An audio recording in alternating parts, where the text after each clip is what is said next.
আমি যে বর্ষার বাতাসে মুকুলিত বসন্ত, আমি ক্রিকেটের পংক্তিমালায় নতুন এক মাত্রা। আমার নাম সাকিব আল হাসান। আমি বাংলাদেশের ক্রিকেটের সূর্যোদয়। আসসালামু আলাইকুম। দীর্ঘদিন পরে, দীর্ঘ প্রায় 2 মাস পরে আজকে ফেসবুকে আসলাম ভিডিও বানানোর জন্য। তো আজকে যে বিষয়টা নিয়ে কথা বলবো, আমাদের ক্রিকেটের নবাব সাকিব আল হাসানের বিদায় নিয়ে। সাকিব আল হাসান অলরেডি কিন্তু সে অবসরের ঘোষণা দিয়ে দিয়েছে। তো এই সাকিব আল হাসানকেই কিন্তু আমরা কমেন্টে অনেক গালাগালি করেছি। সে কিন্তু আমরা বলেছি সে বেয়াদব, এই সেই, কিন্তু ওই বেয়াদবটা কিন্তু দেশকে রিপ্রেজেন্ট করছে, সারা বিশ্বের কাছে দেশকে রিপ্রেজেন্ট করছে। তাকে আমরা আরও সুন্দরভাবে সংবর্ধনার মাধ্যমে বিদায় দিতে পারতাম, কিন্তু আমরা হতভাগা বাঙালি পারি নাই তাকে সুন্দরভাবে বিদায় দিতে। কারণ আমাদের দেশের সিস্টেম, আমাদের দেশের যে রুল, এটা মানে কি আর বলবো, খুবই জঘন্য। এই বিষয়ে কথা বলতে গেলে প্রথমে রাজনীতির কথা চলে আসবে। রাজনীতির কথা বলতে চাই না, কারণ বাংলাদেশের নোংরা রাজনীতি, এই রাজনীতি নিয়ে কোনো কথা বলা উচিত না। তবুও 2-4টা কথা বলতে হয়। দেখেন, শিল্পী আসিফ এবং শিল্পী কনক চাপা বাংলাদেশে কিন্তু খুবই সুনামধন্য শিল্পী ছিল। তারপরে ছিল আপনার এই মনির খান।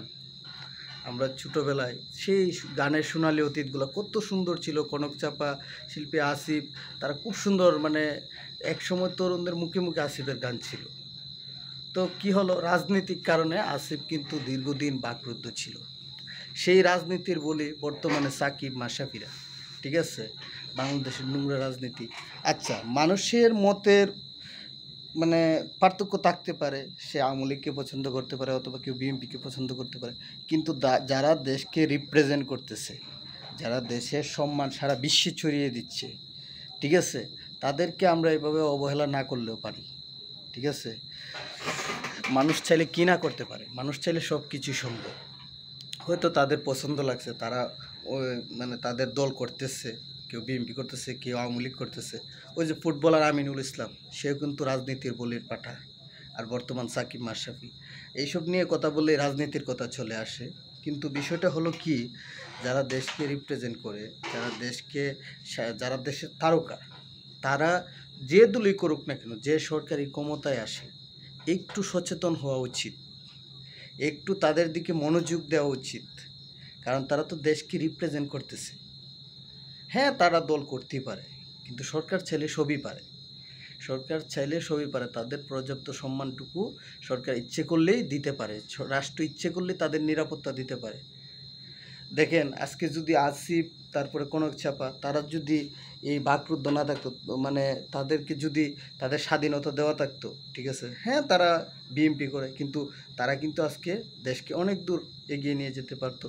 কমপক্ষে আসিফ আর কনক চাপা আরও 300 গান রিলিজ করতে পারতো এই 15 বছরে। তাই তেমন শিকার হয়েছে আমাদের সাকিব আর মাশরাফি।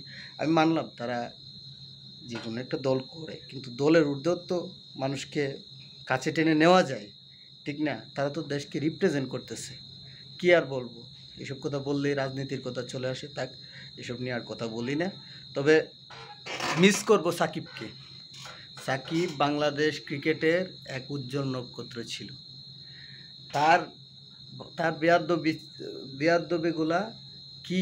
বেয়াদবিগুলা সে কিন্তু প্রতিবাদী ছিল। ঠিক আছে, সে দেশকে কখনো ছোটো করে নাই।